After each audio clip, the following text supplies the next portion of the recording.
wall art. It'll be a graphic, and then you choose it, and you can adjust it, and then you print it, and then you can frame it and hang it. So you never have to leave your house. You never have to go anywhere. You never have to sift through like dozens and dozens of overpriced, overframed, ridiculous pieces of art at a store anymore. You can just go to this one place. It's affordable. They use all sorts of things, so you can really customize your house. You can really customize the way that your house looks. So make sure you go to Indiegogo.com and search for wall art decor. The William Barron Show. Welcome back to the William Barron Show. I am joined by nobody today. It is just me. And like I mentioned before, we will be going to Hawaii next week. So we won't be here next week.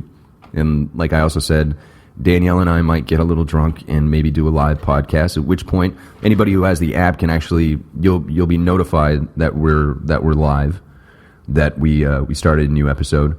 And you can actually hop on the app and chat with us. You can type in, what you want us to talk about. And one of the things that I've always wanted to talk about on the show, that since it's just me, I have the opportunity to, because Joe and Emma are not huge boxing fans. Danielle is a boxing fan. I am a huge boxing fan. And this Manny Pacquiao and Floyd Mayweather stuff is driving me nuts. I think it's terrible. I don't want to hear about the stupid fight. I don't want to hear about it maybe happening, maybe not, what they're fighting over, what. It's scheduled just on base. It's scheduled to make $160 million. That's just the money up front that the fighters are going to be guaranteed. That's not including pay-per-view. That's not including, DVRs or not DVRs, on demand. It's not including anything. And since it's going to be a split bill with, if it happens, since it's going to be a split bill with HBO and Showtime, it's going to be ridiculously huge. It will be the biggest fight ever. And Floyd already owns that record. When he fought De La Hoya, that is still to this day is the most money-making fight of all time. I mean, Mike Tyson and I believe it was Lennox Lewis. It was either Lennox or Evander that had it, and then they lost it to De La Hoya Mayweather, and this would just crush Mayweather and De La Hoya. Canelo Mayweather was close. A lot of people watched that fight because a lot of people thought, Mayweather was going to just get pounded, and quite the opposite happened. He taught that kid a lesson. I mean, I was amazed. Like, I've never liked Floyd. I've never liked him on his social media.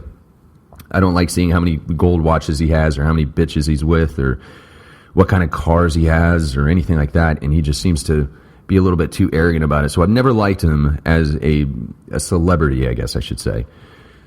But I cannot argue with the amount of talent that he has.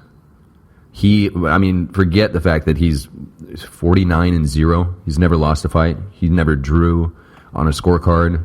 He's unanimously won every fight. Well, not unanimously. I'm sure that there were some splits in there. In fact, I think I remember seeing one.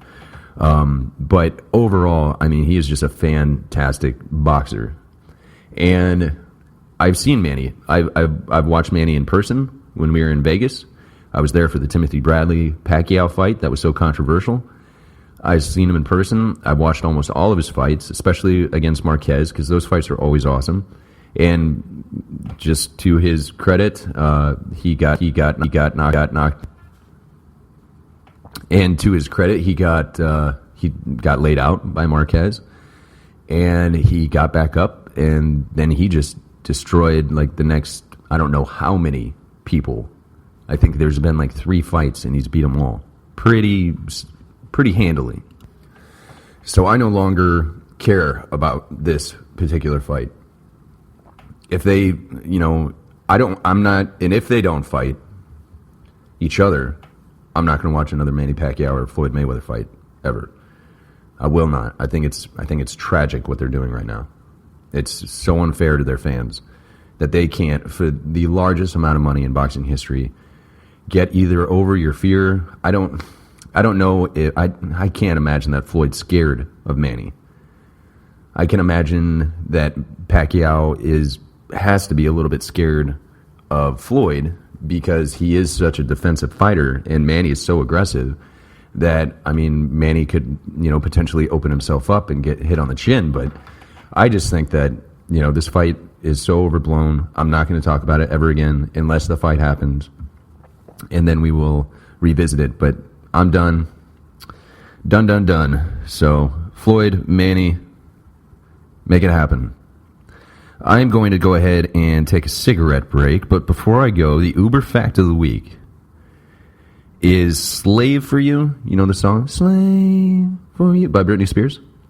It was originally written and promised to Janet Jackson before Britney's record label bought the song and stole it out from underneath her. Can you imagine Janet Jackson singing that song?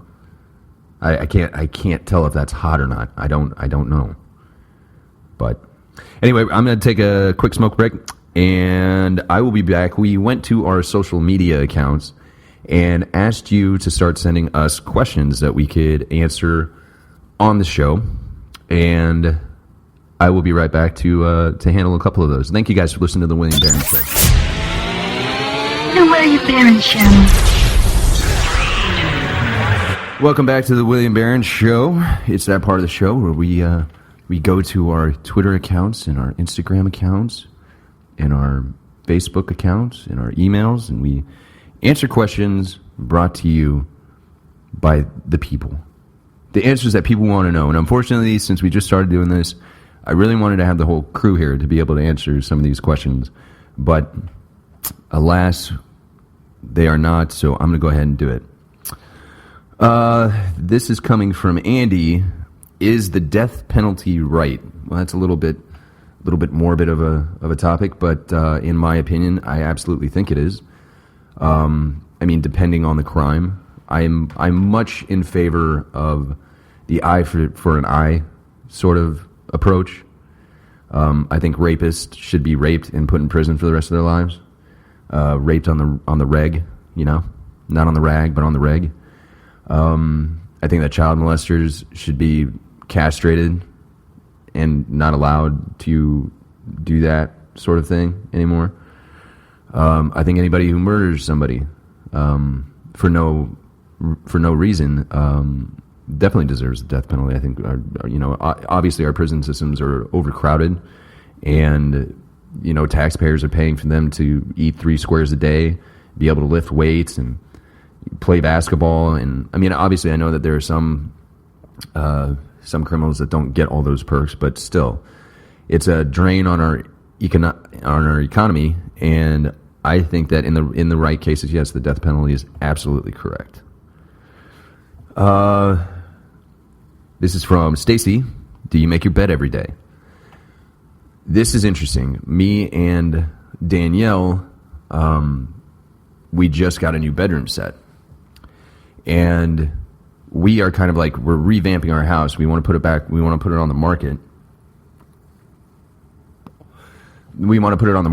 And we want to move. We want to downsize because we just got way too much room. And the taxes where we're at are just killing us. So we're kind of going with this like rustic, like cabin theme with the house. And throughout the house, there are like galvanized pipe, like fixtures. Like we have a pot rack that's galvanized pipe. Our curtains are held up by galvanized pipe, so it's kind of like a industrial cabin kind of look. And we just got our new bedroom furniture on Sunday. That came with a dresser and then a little bench to go on the end of it. And it's funny that this question came out because I just, told Danielle it's nice to have a bed set that I can't leave the bed unmade. I just can't. It's too nice. It looks too good. And before that, no, I fucking got out of bed and Danielle would be pissed if I didn't make it, but very rarely did I ever make my bed. So, Stacy, thank you for the odd question. That's not a good one. My favorite director from Gary. My favorite director, I guess, would have to be. God, I really don't think like that. I directing to me, I guess it would have to be Martin Scorsese. He's done so much work with Leonardo DiCaprio, who happens to be my favorite actor. I'd have to say Scorsese. James Cameron is good. The only director that I can say that I absolutely hate is Michael Bay. I hate Michael Bay. So, thank you for that question. And these are a lot of questions about nothing. Is it okay for me to go out dancing without you? How does it make you feel? From Fran. I guess if this is like a question like if I cared if Danielle went out dancing without me, no, it wouldn't bother me. The dancing part doesn't bother me. I mean, Danielle is hot, and so is Emma, and if they were to go out dancing, you can bet, the house on a guy or two coming up and dancing on them or buying them, offering to buy them a drink. So I know that's going to happen. I've had to deal with that for my entire relationship. So I'm secure in that department. At first, maybe I wasn't, but by now I've pretty much come to grips with that, and that's how the world turns. I mean, that's how babies get made. Go dance up on some girl, but no, I don't think that if you have a trust issue, then yeah. But if you trust the person, then it shouldn't be an issue. Now that being said, one thing that I would not like and that I don't really like is it depends on who she's going out dancing with. That is something that I could have an issue with. They're just those girls, that you can trust that they're not going to attract unnecessary drama. They just really truly want to go out and just go dancing with their girlfriends and not get in fights or, I screw some guy into getting attention from. And there are those. Danielle has got those friends that I trust her to go out with, and then she has those friends that I do not. And it's not because Danielle's going to change. It's not because I'm fearful of her changing her approach to the evening. It's all the baggage and the drama that comes with specific friends of hers that, without fail, if she goes out with, somebody's getting in a fight, or somebody's going to end up in jail, or somebody is going to completely desert her in order for the attention of a strange man at a bar. I mean, that part is something that I'm not okay with. So to answer that kind of question, is like, it really depends on who she is going out with. That would be my only concern. But no, go have fun. I don't dance, so girls like doing that. So have fun. Do you usually date people older or younger than you? Why do you think that is? From Hank the Tank. I generally date girls that are younger than me. I haven't dated a girl for 12 years since Danielle and I, but Danielle is 7 years younger than me. I've had several girlfriends that were 5, 6 years younger than me. I've only had one girlfriend that was older than me, and she was 7 years older than me. And that did not work out. It ended well. It ended well. I can say that. I guess I can say that. I don't know. I had found out that Danielle was interested in me. I had a girlfriend that I wasn't particularly very happy in my relationship. And I've never broken up with a girl. Never in my life have I broken up with. My train of thought, like many guys, I just fucked up until they broke up with me.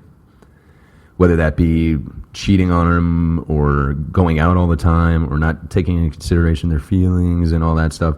Like, I would just turn into the biggest dick if I wanted out of the relationship. It was immature and stupid, I agree, but I would turn into that, and then they would eventually get fed up and break up with me, and then I could go do whatever I wanted to do. But this particular instance, I was trying to grow up a little bit, and Danielle asked me out, and I told her I couldn't because I had a girlfriend.